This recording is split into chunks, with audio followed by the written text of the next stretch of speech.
Good morning students. तो आज हम फिर से आपके सामने एक नए टॉपिक के साथ। तो आज का हमारा टॉपिक है सॉल्ट, जो कि हम लास्ट टाइम भी हमने कंप्लीट किया था। ऑलमोस्ट हमने उसका क्लासिफिकेशन देख लिया था, सॉल्ट क्या है और वो किस किस टाइप के हो सकते हैं। तो हमने पढ़ा था एक न्यूट्रल सॉल्ट, एक बेसिक सॉल्ट, एक एसिड सॉल्ट और एक पढ़ा था डबल सॉल्ट।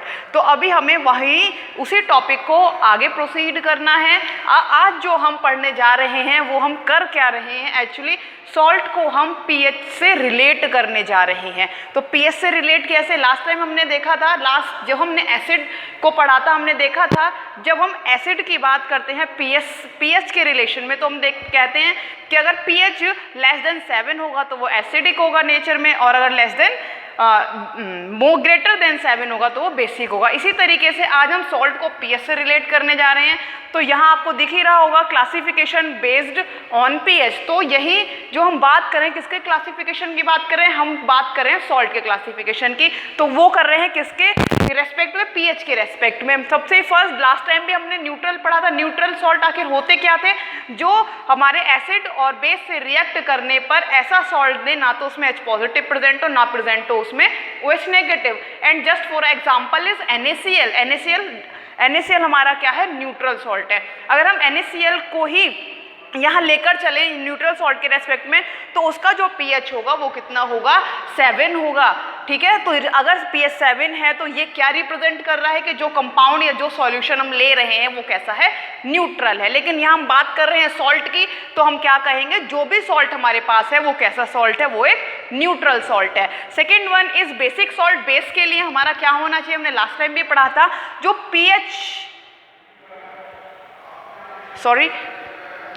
पीएच होना चाहिए वो क्या होना चाहिए, 7 से ज़्यादा। अगर 7 से ज़्यादा है पीएच तो हम क्या कहेंगे, जो हमारा सॉल्ट है वो क्या है, बेसिक सॉल्ट है। और नेक्स्ट हमारी जो बात हो रही है वो है एसिडिक सॉल्ट। तो एसिडिक सॉल्ट में हम क्या कहेंगे, जो एसिडिक सॉल्ट होगा उसका जो पीएच होना चाहिए वो कैसा होना चाहिए, लेस देन 7, यानी कि 7 से कम होगा तो वो सॉल्ट हमारा कैसा होगा, एसिडिक होगा। नेक्स्ट हम बात करते हैं classification based on family of salt, यानी कि हम अब बहुत सारे सॉल्ट हमें पढ़ने हैं इस क्लास में भी और आगे की क्लासों में भी।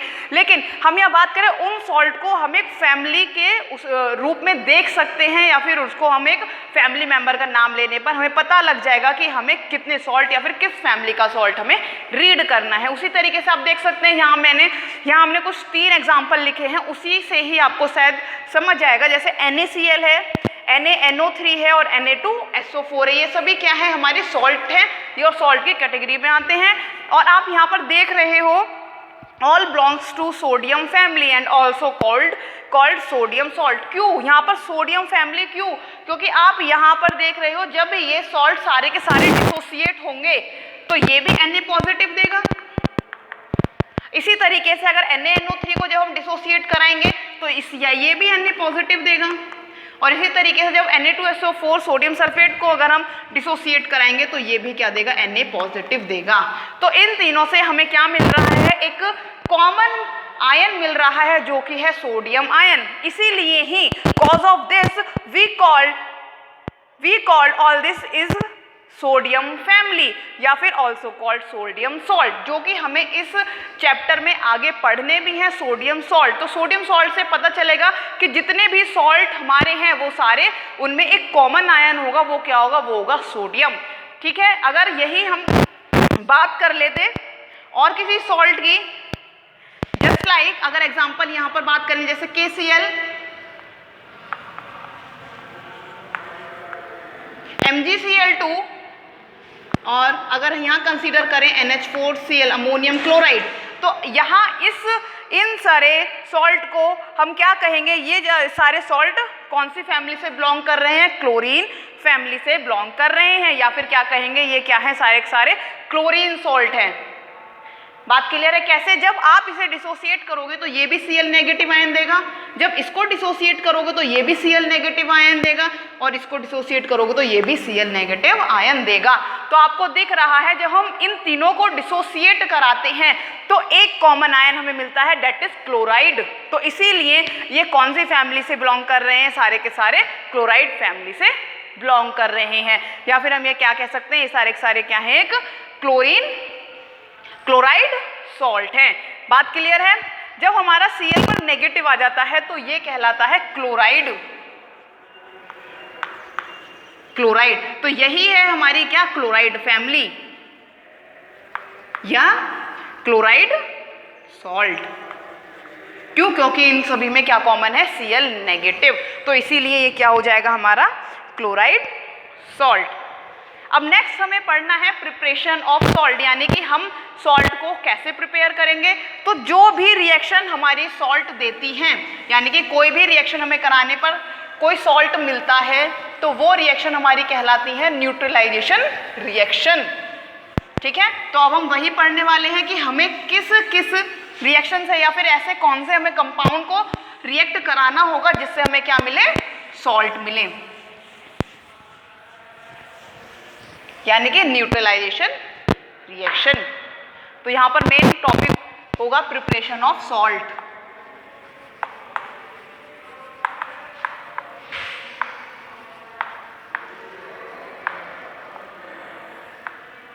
फर्स्ट, ठीक है, पहली रिएक्शन किसकी होगी, bye the action of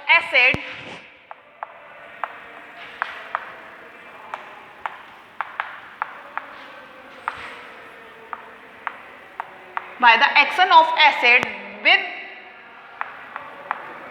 base.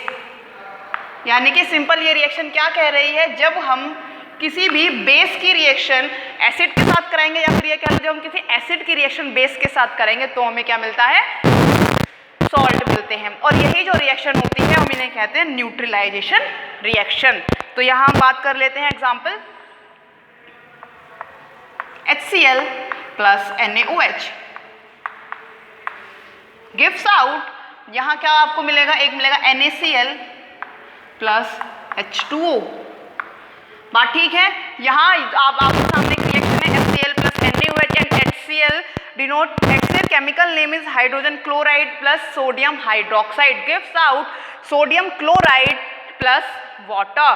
तो यहाँ आपको पता चल रहा है कि जब कोई भी एक स्ट्रॉन्ग एसिड और स्ट्रॉन्ग बेस रिएक्ट करता है तो एज अ रिजल्ट हमें क्या मिलता है, एक सॉल्ट मिलता है, और वो भी सॉल्ट कैसा है, एक न्यूट्रल सॉल्ट है।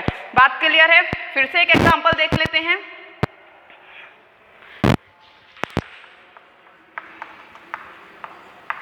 NH4OH plus HNO3 gives out NH4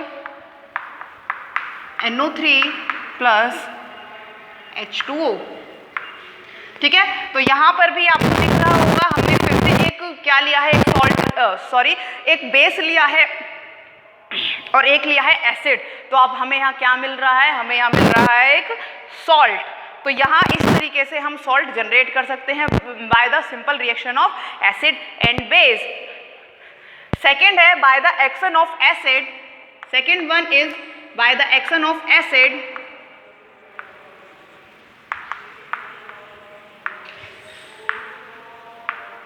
on with metal. यहाँ इसके नाम से ही समझ आ रहा होगा हमें क्या करवाना है, मेटल के साथ रिएक्शन करानी है, किसकी, एसिड की। यहाँ सबसे मेन जो बात है, जो मेटल होना चाहिए वो कैसा होना चाहिए, एक एक्टिव मेटल होना चाहिए, यानी कि वो कैसा, रिएक्टिव मेटल हो।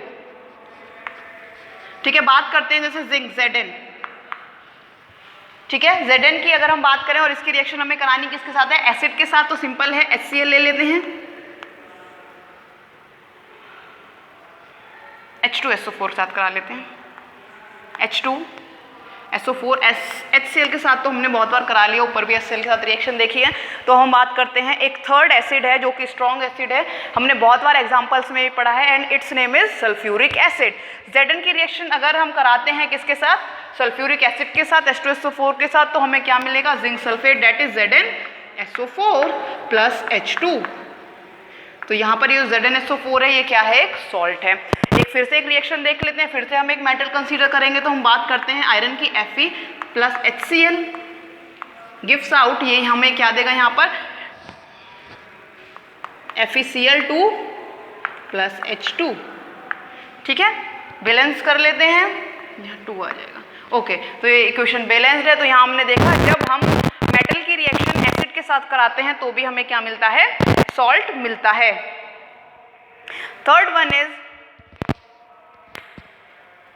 वन इज अब हम देखेंगे अगर हमारा एक तरफ एसिड है और एक तरफ क्या है, कार्बोनेट्स या फिर बाइकार्बोनेट्स, ठीक है। By the action of acid with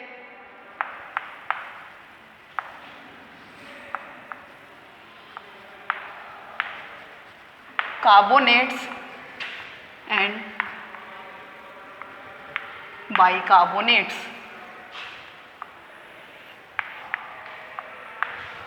carbonate और बाइकार्बोनेट में जो डिफरेंस था वो हमने लास्ट क्लास में देख लिया था। कार्बोनेट दैट इज CO3-2 और बाइकार्बोनेट हम बात करते हैं जब कार्बोनेट के साथ हमारा H जुड़ जाए, यानी कि अगर हम सोडियम कार्बोनेट की बात करेंगे तो Na2CO3, और वहीं अगर हम बाइकार्बोनेट की बात करने लगे तो बाइकार्बोनेट में आ जाएगा NaHCO3। तो यहाँ हम बात कर रहे हैं एसिड की, तो रिएक्शन देख लेते हैं। पहले कार्बोनेट की, metal carbonate Na2CO3 plus HCl, ठीक है। तो यहाँ पर क्या होंगे, जो भी कार्बोनेट होंगे वो कैसे होंगे, action with metal carbonates and metal bicarbonates, ठीक है। तो रिएक्शन है Na2CO3 plus HCl gives out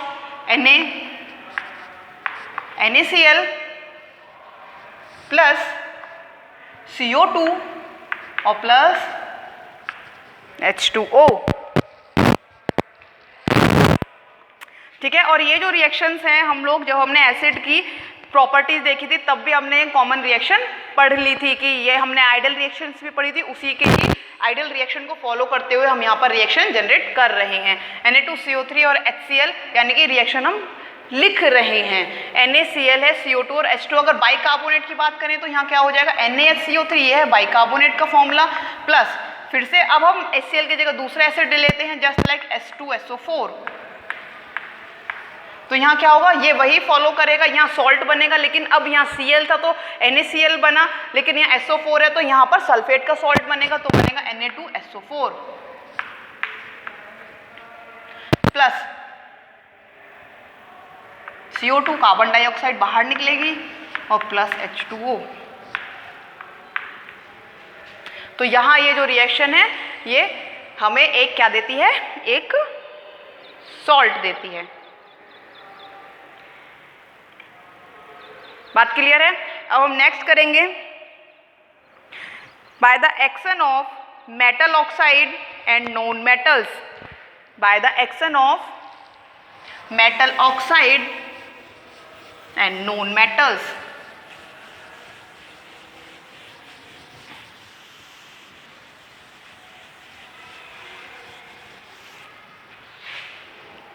by the action of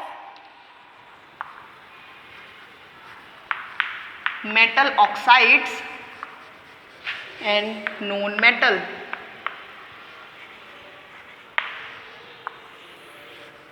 इसका क्या मतलब है, यहाँ जो हम रिएक्शन कराएंगे वो एक होगा मेटल ऑक्साइड और एक हम रिएक्शन कराएंगे नॉन मेटल के साथ।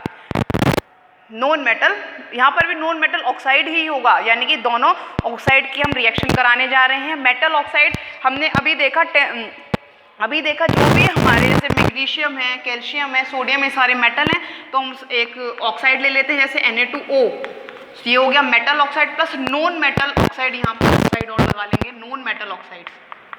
जब दोनों ऑक्साइड्स मिलेंगे तो हमें क्या मिलेगा, एक सॉल्ट मिलेगा। नॉन मेटल ऑक्साइड जैसे SO3,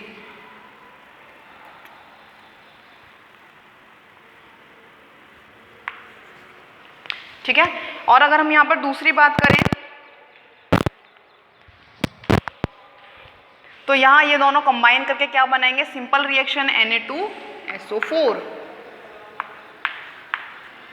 एक और एग्जांपल देख लेते हैं जैसे MgO, मैग्नीशियम ऑक्साइड, ये भी क्या है, एक मेटल है, एक्टिव मेटल है, ये ऑक्साइड है, तो इसका ये क्या बन जाएगा, मेटल ऑक्साइड यानी मैग्नीशियम ऑक्साइड प्लस अब दूसरा एग्जांपल ले लेते हैं किसका, नॉन मेटल ऑक्साइड का, डेट इज CO2। तो यहाँ आपको दिख ही रहा है मैग्नीशियम है और वो कार्बोनेट से रिएक्शन कार्बन डाइऑक्साइड से रिएक्शन कर रहा है, तो यहाँ पर सिंपल आपको क्या मिलेगा, मेटल कार्बोनेट, और मेटल क्या है, मैग्नीशियम है, तो यहाँ आपको मिलेगा CO3। तो ये आपने देखा हमारा जब हम क्या करते हैं,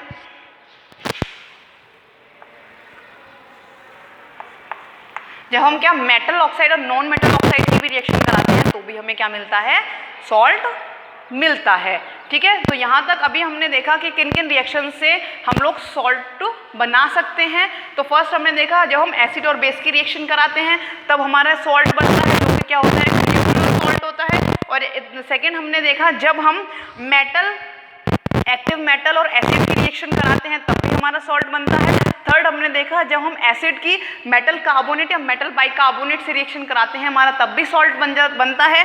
फोर्थ हमने देखा जब हम bye the action of metal oxide और नॉन मेटल ऑक्साइड की भी रिएक्शन कराते हैं तब भी हमारा सॉल्ट जनरेट होता है। और एक लास्ट वन है फिफ्थ, जो कि हम पहले भी पढ़ चुके हैं क्लासिफिकेशन में, डेट इज डबल सॉल्ट। वहां भी क्या होता है, जब हम दो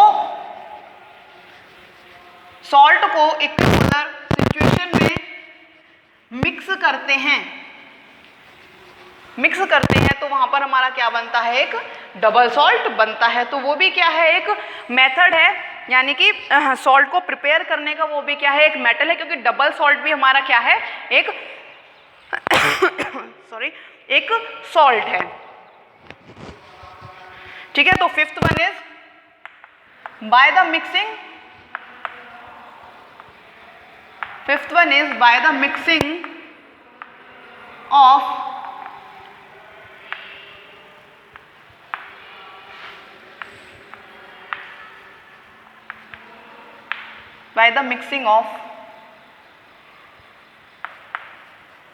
two neutral salt in equimolar।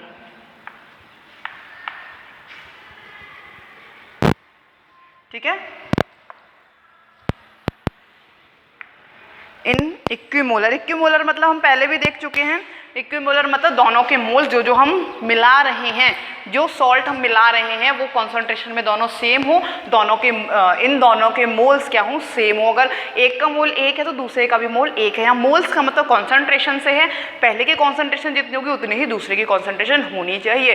तो यहाँ फिफ्थ है by the mixing of two neutral salt in equimolar proportions.